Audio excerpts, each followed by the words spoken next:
बंधुओं, बहुत बहुत स्वागत है आपका।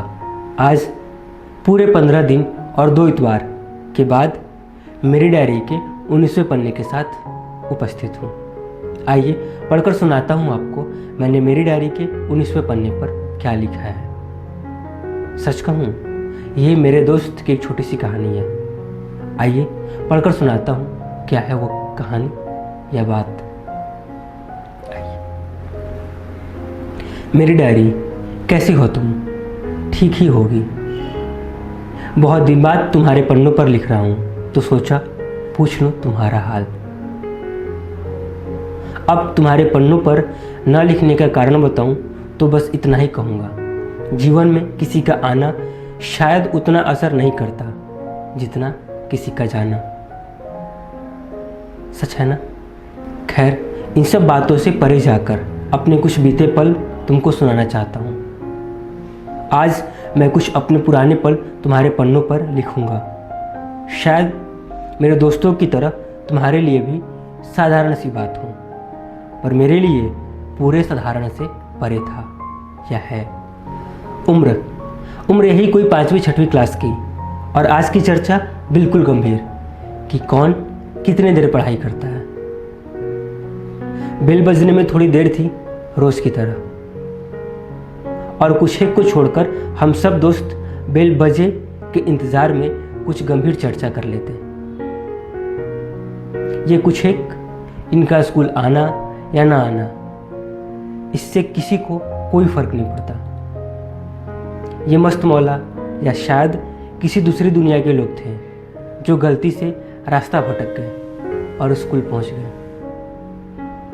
जब आप पढ़ाई करते थे स्कूल में तो आपके साथ कुछ ऐसे दोस्त थे,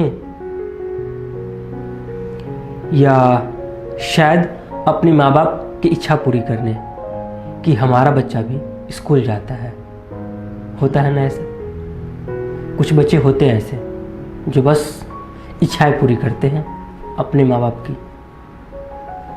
खैर, हम आगे बढ़ते हैं। हमारी गंभीर चर्चा, कौन कितने घंटे पढ़ाई करता है, एक एक करके सबने बताना शुरू किया। किसी ने किसी को खुश करने की कोशिश की तो किसी ने अपने घंटे को बढ़ाने की कोशिश। पर एक था जिसने पूरे सच कहा, और शायद सबके दिल की बात, जिनका मन सब जानता था पर उनका मुंह खुलने को तैयार नहीं था। वो बात जो उस दोस्त ने कहा। उसने कहा, यार सच कहूँ तो मैं किसी के दबाव में कुछ नहीं करना चाहता, और पढ़ाई तो बिल्कुल भी नहीं। पर क्या करूं मेरी दादी, तुम सब क्षितिज समझते हो ना? उस दोस्त ने हमसे पूछा। हमने हमें सर हिलाया। उसने कहा, बस वो वैसी ही है। तब एक दोस्त ने पूछा, मैं समझा नहीं। उस दोस्त ने कहा, 2 मिनट के लिए मुंह बंद करके कान से सुन सकते हो। वो थोड़ा शर्मा गया और हम थोड़ा थोड़ा उस पर मुस्कुरा दिए। उस दोस्त ने कहा, धरती और आकाश कभी मिलते नहीं, ये बस हमारी आंखों का एक धोखा है। जिस तरह धरती और आकाश का कोई मेल नहीं, ठीक उसी तरह मेरी दादी का पढ़ाई से कोई मेल नहीं। पर उनकी हरकतें इससे बिल्कुल भी यकीन नहीं रखती। हम चाहे कहीं भी रहते, खेल रहे होते या टीवी देख रहे होते, शाम 6 बजे से पहले हम सबको इकट्ठा करती, फिर सबका हाथ पैर धुलवाती और पढ़ने को बैठा देती 2 घंटे के लिए, शाम 6 से 8। इसके बीच कोई टच से मस्त नहीं। एक बात कहूँ, ऐसा जरूरी नहीं कि पढ़ना ही है। आपको नहीं पढ़ना, मत पढ़िए, लेकिन 2 घंटे बैठे ही रहना है। अब चाहे 2 घंटे तक आप बैठे रहो या ड्राइंग की किताब पढ़ो, पर चालाकी बिल्कुल नहीं। और करते भी कैसे? वो सामने जो बैठे रहती, दादी जी। पर हाँ, एक बात है, दादी के कानों में बस 8 बज गए ये सुनने की देर होती। इसके बाद वो खुद पढ़ने को मना करती, कहती जाओ जाकर भोजन करो। मन में हम बस यही कहते, यही बात 2 घंटे पहले बोल देती आप। पर हम भी कम नहीं थे, कभी कभी चालाकी तो कर ही लेते। जब दादी हमसे पूछती कि समय क्या हो रहा है तो हम भी बोल देते 8 बजने में 60 मिनट बाकी है। तुम्हें पता है इसके बाद वो क्या कहती तुम मेरा मुंह क्या देख रहे हो, जाओ जल्दी भोजन करके आओ, सुना नहीं है क्या। तब तक बेल बजी, चर्चा समाप्त और हम सब अपने अपने क्लास में। मेरे डैडी, तुमसे एक बात कहूँ, अभी मैंने जिस दोस्त का जिक्र किया तुम्हें पता है वो कौन है?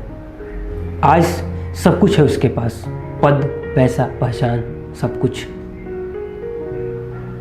मुझे लगता है और शायद अब उसे भी लगता होगा, उसी 6 से 8 वाले 2 घंटे के कारण आज उसके पास सब कुछ है, पद, पैसा, पहचान, परिवार, सब कुछ। और जब वो अपनी दादी की बात बता रहा था, उसके पहले से, और हम 10वीं तक उसके साथ थे, तब तक रैंक 1 होल्डर था वो, क्लास का फर्स्ट स्टूडेंट। और शायद इसीलिए हम कभी नंबर 1 नहीं हो पाए, क्योंकि हमारे यहाँ ऐसी कोई दादी नहीं थी और उस बेचारे को इस पर गुमान भी नहीं था। हो गया। मेरे दोस्त की कहानी पूरी हुई। आपको कैसी लगी? आपने क्या सीखा, क्या नहीं, बिल्कुल बताइए कमेंट में। और कैसी लगी आपको ये बात, कुछ बातें मेरे पन्नों की, ज़रूर बताइए कमेंट में। इंतज़ार है आपके कमेंट का, और ये कार्यक्रम देखने के लिए, पसंद करने के लिए आप सभी का बहुत बहुत धन्यवाद।